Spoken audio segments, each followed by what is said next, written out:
Assalamualaikum warahmatullahi wabarakatuh. Bismillahirrahmanirrahim. Alhamdulillahirabbil alamin. Wa bihi nasta'in ala umuri dunya waddin. Wassalatu wassalamu ala asyrafil mursalin wa ala alihi washabihi ajma'in wa man tabi'ahum bi ihsan ila yaumiddin. Wa sallim tasliman katsiran katsiran bi rahmatika arhamar rahimin. Ya arhamar rahimin, arhamna bi rahmatikal wasi'ah.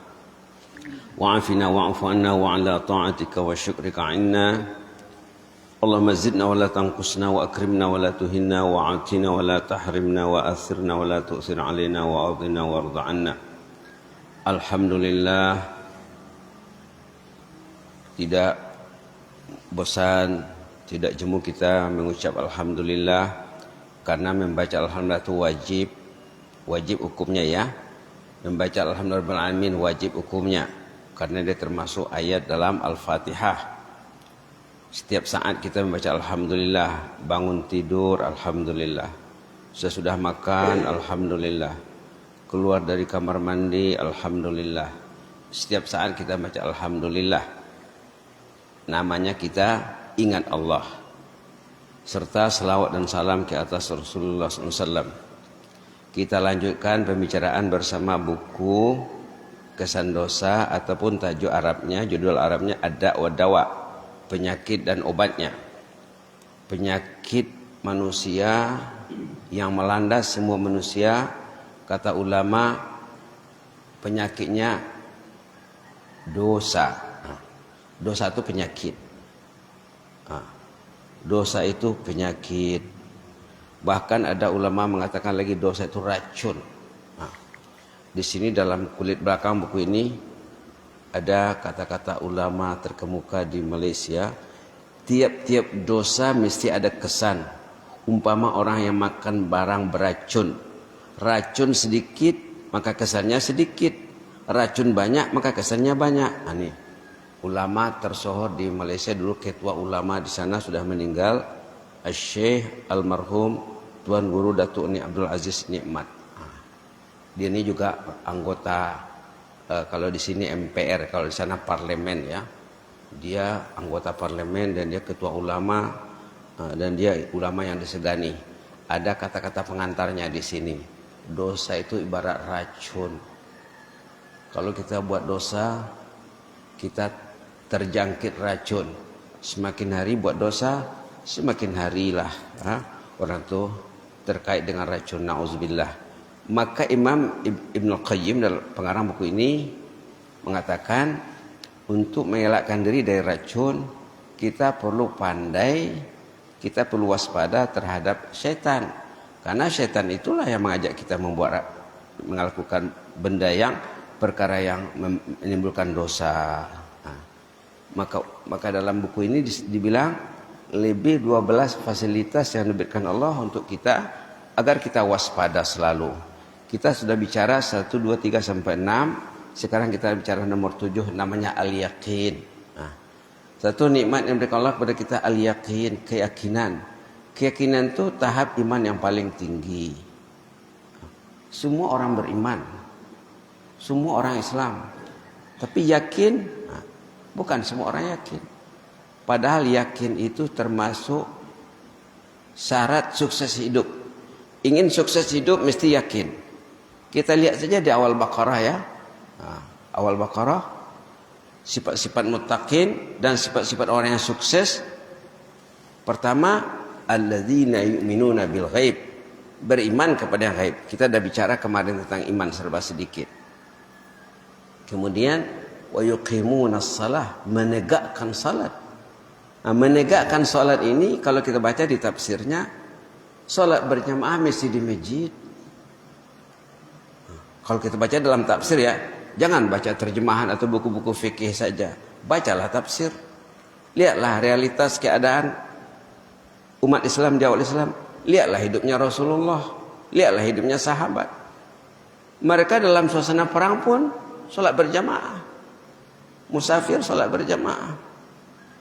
Mengimani hal yang gaib.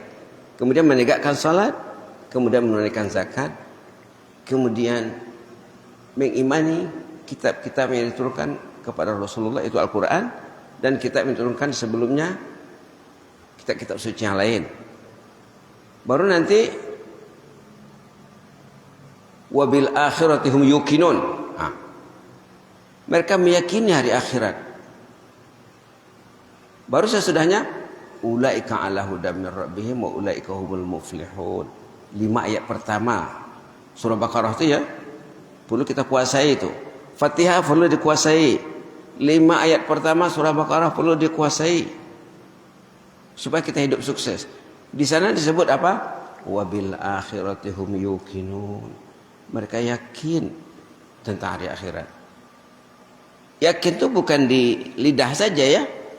Yakin dalam segi amalannya juga. Amalannya juga. Kalau kita lihat cerita-cerita orang yang gagal dalam Quran yang dikaitkan dengan keyakinan, sudah pernah kita sorot ayat dalam surah Sajadah. Besok subuh kita baca Sajadah insyaallah ya. Di sana orang yakinnya di depan Allah. Tengok di sini ayat 12 surah Sajadah. Yakin yang terlambat. Dah nampak azab baru yakin. Yakinnya terlambat. Ini cerita orang yang gagal. Ayat 12, walau tara izil mujrimuna nakisu ru'usihim 'inda rabbihim rabbana absarna wa sami'na farji'na na'mal salihan inna muqinun. Halaman 416 surah Sajadah. Cerita orang yang yakinnya terlambat. Macam mana keyakinan itu timbul? Dah nampak azab baru datang yakin. Kata orang sumber, tacucui doang baraya mato. Apa kata Mandailing-nya? Kalau kata orang Semenanjung, tahantuk baru tengadah katanya. Kata orang Mandailing apa? Orang Minang, tacucui doang baraya mato. Dah tacucui doangnya baru keluar air matanya. Lah terdesak baru menangis. Kita tidak, kita sepatutnya yakin kita sekarang wabil akhirati hum yuqinun. Macam mana nak yakin kepada hari kemudian? Orang tu yakinnya setelah di hadapan Allah. Dah hadapan Allah, ya Allah kembalikan kami ke dunia, kami akan beramal saleh. Kami sekarang yakin, kami confident. Keyakinan yang diminta tu yakin seperti orang yakin terhadap hadapan Allah nanti. Kita mesti tengok azab selalu, tengok surga, tengok neraka. Macam mana nak nampak surga neraka selalu? Macam mana caranya? Baca Quran. Baca Quran. Hampir setiap halaman antara surga neraka. Kalau kita lihat di awal Alif Lam Mim ya. Halaman pertama Al-Fatihah. Di situ sudah ada cerita apa? Maliki Yaumiddin. Dah ada di sana. Kemudian di halaman Alif Lam Mim wabil akhirati hum yuqinun. Sudah ada akhirat. Di halaman berikutnya walahum azabun azim, walahum azabun alim. Di halaman sesudahnya wa'iddat fattaqun nar allati waquduha an-nas wal hijar uiddat lil kafirin. Halaman sesudahnya halaman berapa ini? Halaman 5 wa basyiril ladzina amanu annalahum jannat. Setiap halaman Al-Qur'an tu jannah an-nar, jannah an-nar, jannah an-nar, jannah an-nar. Di samping hukum halal haram, di samping ayat-ayat tentang keimanan kepada Allah, di samping ayat-ayat tentang hari kiamat, fenomena hari kiamat. Tengoklah surah-surah juz 30 contohnya. Setiap surah kecuali beberapa surah saja ya. Suratul Naba tentang hari kiamat. Suratul Nazi'at tentang hari kiamat. Abasa wa Ta'ala tentang hari kiamat. At-Takwir tentang hari kiamat. Infitar tentang hari kiamat. Mutaffifin tentang hari kiamat. Insyiqaq tentang hari kiamat. Al-Buruj tentang hari kiamat. At-Tariq Al-A'la, Al-Ghasyiyah, Al-Fajr, semua tentang hari kiamat. Tapi kita tak baca, itu maka keyakinannya tidak maksimal. Keyakinan maksimal yang dikehendaki macam yakinnya orang di hadapan Allah bila sudah nampak hari kiamat, sudah berada di hari kiamat. Oh, kami yakin sekarang ini, pulangkanlah kami ke dunia agar kami beramal saleh. Orang yang yakin dia akan beramal saleh. Yang tak yakin dia akan berlengah-lengah. Orang yang yakin dia akan merebut amal saleh selalu, tidak mau tercicir. Nampak setiap saat, pagi, sore, siang, malam, ingat Allah, ingat hari kiamat. Nak menjadikan kita tu, ingatan kita kepada hari kiamat tetap fresh, tetap segar, mesti baca Quran. Kemudian jauhi faktor-faktor perintah. Jauhi faktor-faktor perintah. Kalau faktor perintah masih digemari, tidak akan yakin dia. Jauhi faktor-faktor perintah yang menghambat kita, yang menghalang kita daripada mengimani, meyakini Allah dan hari kemudian. Kemudian baca hadis, baca pendapat ulama, karya-karya ulama, baca hikmah yang digubah oleh ulama. Kemudian baca kisah orang yang saleh. Baca kisah macam mana orang saleh berinteraksi dengan kitabullah khususnya. Ada seorang ibu zaman dulu ya, zaman Rasulullah ini. Ibu zaman Rasulullah. Rasulullah itu kalau malam hari baginda akan patroli keliling cek rumah-rumah sahabat. Malam-malam baginda tidak tidur, tidak istirahat. Dia keliling, dia patroli. Lorong ini, rumah ini, lorong ini, rumah ini dilihatnya, dengarnya. Setiap rumah baca Quran. Setiap rumah baca Quran. Besoknya Rasulullah akan bilang sama sahabat, tadi malam saya lewat di rumahmu, saya dengar kamu baca surah ini dan itu. Iya kata Rasulullah. Iya betul kata Rasulullah. Waduh, kalau tahu saya bacaan saya sedang disemak, sedang didengar oleh Rasulullah, saya baca terbaik tadi malam tuh. Tadi malam saya baca biasa-biasa saja. Sampai begitu ya. Tiba giliran seorang muslimah. Dia baca surah Al-Ghasyiyah, satu ayat saja. Diulang-ulangnya. Hal ataka hadisul ghasyiyah. Hal ataka hadisul ghasyiyah. Sambil nangis, sambil berdoa. Sudah sampaikah kepadamu cerita hari kiamat? Tahu enggak hari kiamat itu? Kebanyakan manusia enggak tahu. Karena enggak baca Quran. Dibacanya pun dia enggak faham. Hal ataka hadisul ghasyiyah. Sudah sampaikah kepadamu cerita hari kiamat? Yang membuat manusia itu sepatutnya menyingsingkan lengan bajunya, bergiat, merebut kesuksesan di hari kiamat. Dibacanya puluhan kali. Ayat ini, ungkapan ini bertanya ya. Hal ataka, sampaikah kepadamu? Yang ditanya Rasulullah. Sungguh para Rasulullah yang ditanya, katanya dalam usul fikih, ayat yang untuk Nabi, untuk kita juga. Anda ditanya, saya ditanya, bapak ditanya, ibu ditanya. Hal ataka hadisul ghasyiyah. Tahu enggak cerita hari kiamat itu macam mana? Itu saja diulang-ulangnya sambil menangis dan berdoa. Rasulullah mendengar di luar, menangis mendengar ibu membaca di dalam, terharu. Dan Nabi menjawab, karena yang ditanya ini Nabi. Naam atani katanya. Ya, sudah sampai ceritanya sama aku kata Rasulullah. Begitu enggak berinteraksi dengan Al-Quran, membina keyakinan. Hal ataka hadisul ghasyiyah. Sudah sampaikah kepadamu cerita hari kiamat? Kalau orang itu tahu hari kiamat, penuh masjid ini sembahyang subuh. Seperti penuhnya masjid di zaman Nabi sembahyang subuh. Karena mereka yakin Quran di hatinya. Quran dibacanya siang malam, dihayatinya. Hidup mereka Al-Quran, berjalan Al-Quran, duduk Al-Quran. Alladzina yadhkuruna Allah qiyaman wa qu'udan wa 'ala junubihim. Berdiri, berjalan, berbaring, berzikir kepada Allah. Jadi Nabi menjawab ya, hal ataka hadisul ghasyiyah, kata ibu dalam rumah. Macam manalah keadaan rumah orang zaman dulu ya? Bisa didengar oleh Nabi bacanya di luar, bisa dijawab. Tapi ibu yang dalam rumah dia tidak sedar. Dia tidak tahu. Nabi saja.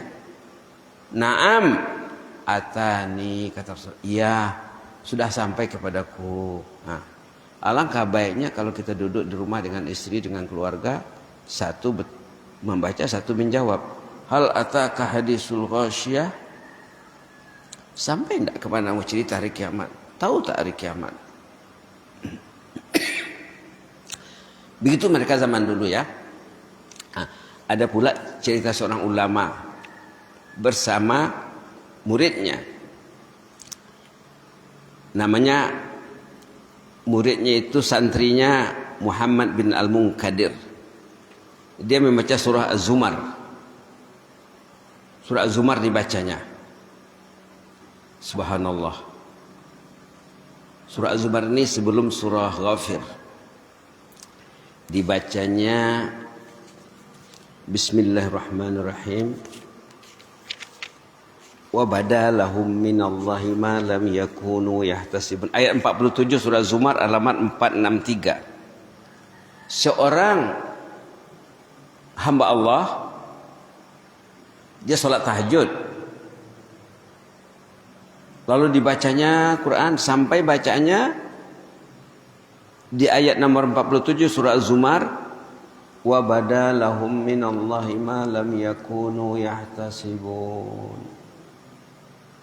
Dibacanya nangis, dibacanya lagi nangis lagi, sehingga tangisannya itu luar biasa, bukan macam hari-hari kebiasaannya. Menangis dengan cara yang luar biasa. Akhirnya ahli keluarganya risau. Maka dipanggillah dia punya murabbi, mentor, gurunya, buyanya, namanya Abu Hazim Al-A'raj. Ulama yang tersohor di Madinah yang ketemu dengan sahabat. Ulama yang tersohor di Madinah yang ketemu dengan sahabat Abu Hazim Al-A'raj. Diketuklah rumahnya malam-malam. Syekh, tolong lihat murid Syekh dulu di rumah itu. Nangisnya tidak terkawal lagi tangisannya. Tolong lihat dulu. Datanglah Syekh ke rumah orang itu malam-malam. Jam 2, jam 3. Kenapa tadi? Apa yang terjadi sama dirimu? Syekh, aku tadi sholat tahajud, qiyamul lail. Aku membaca ayat, wa badalahum minallahi ma lam yakunu yahtasibun. Arti ayat ini tentang hari kiamat nih. Akan nampak di bapak nanti di hari kiamat perkara yang tidak pernah terlintas dalam pikiran. Rupanya sholatnya sia-sia. Rupanya dia dengan istri banyak masalah. Dengan tetangga banyak masalah. Dengan atasan banyak masalah. Banyak kasus yang tak selesai. Kusut yang tak selesai.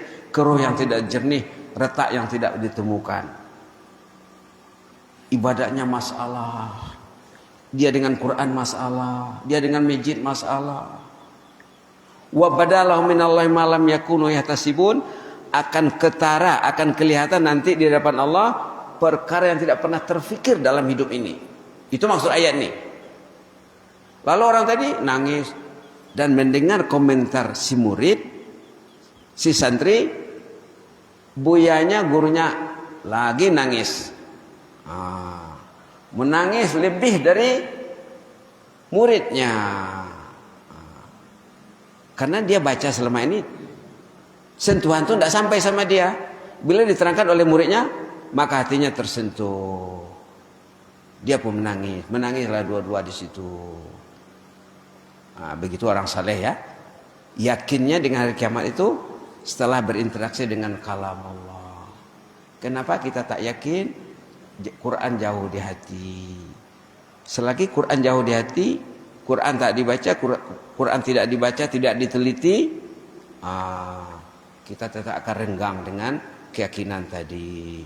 Mudah-mudahan deh ya, keyakinan ini bisa kita bangun secara bertahap, secara berangsur-angsur. Yang jelas keyakinan itulah satu fasilitas yang diberikan Allah kepada kita untuk kita terus selamat dari gangguan syaitan iblis.